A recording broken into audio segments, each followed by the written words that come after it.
When you're scrolling through endless listings for a concrete floor grinder, it's easy to get swept up by glossy photos and big number specs, only to end up with a machine that sounds great on paper but stalls the moment you try to grind a stubborn patch of old epoxy. I've been there, buying a grinder that promised industrial strength and then discovering it was either too heavy to maneuver around tight corners or simply underpowered for the job at hand.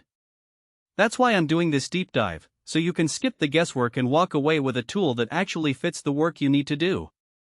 Link is in the description if you want to check the product details on Amazon. First off, the VEVOR 10-inch walk-behind grinder lands in a crowded space where you have everything from cheap, single-speed units to pricey, multi-speed models with digital displays. What makes the VEVOR stand out isn't just the headline 1.7 HP brushless pure copper motor, it's how that motor translates into real-world performance when you're grinding a 3-inch thick slab in a basement workshop, or polishing a smooth finish for a showroom floor. The brushless design means less maintenance on the motor itself, and the pure copper windings keep the heat down longer, which you'll notice if you run the grinder for an hour straight. In my tests, the unit held a steady RPM without the whine you hear on cheaper brushed motors, and that consistency is the difference between a clean, even grind and having to go over the same spot multiple times. The first practical thing you'll see when you unbox the VEVOR is the complete accessories claim.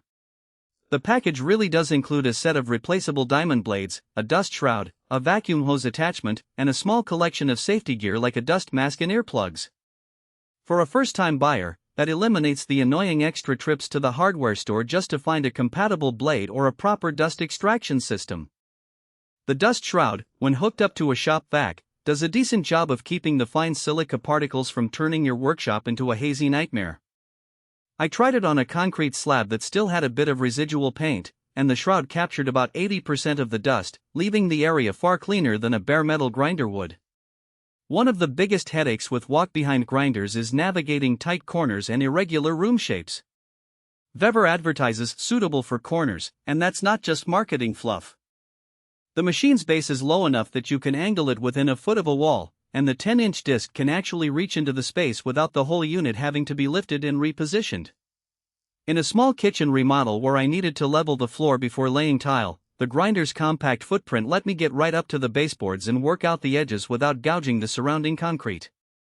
If you're dealing with large open warehouse floors, you might miss the maneuverability advantage, but for residential or small commercial jobs the corner-friendly design saves a lot of time.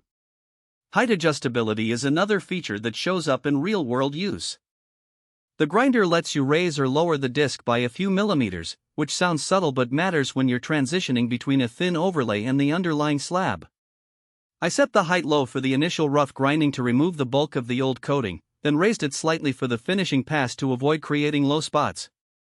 The adjustment knob is smooth and locks firmly, so you're not constantly readjusting mid-job.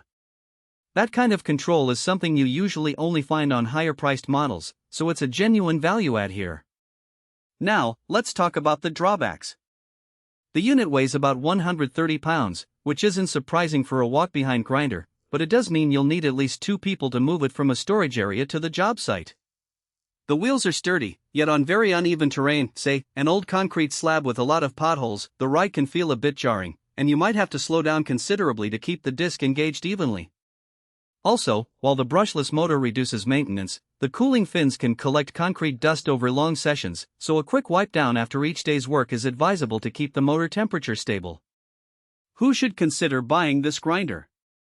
If you're a DIY homeowner tackling a one-off concrete resurfacing project, a small contractor who needs a reliable tool for residential jobs, or a hobbyist who wants a machine that won't require a workshop full of spare parts, the VEVOR hits the sweet spot.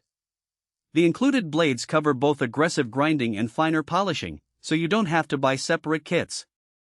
The price point, sitting comfortably below many competing brands that charge extra for accessories, means you get a fairly complete solution without stretching the budget. Who might want to skip it? If you run a full-scale commercial concrete finishing operation where you're grinding multiple large floors a day, you might find the 1.7 HP motor a bit underpowered compared to the 3 HP.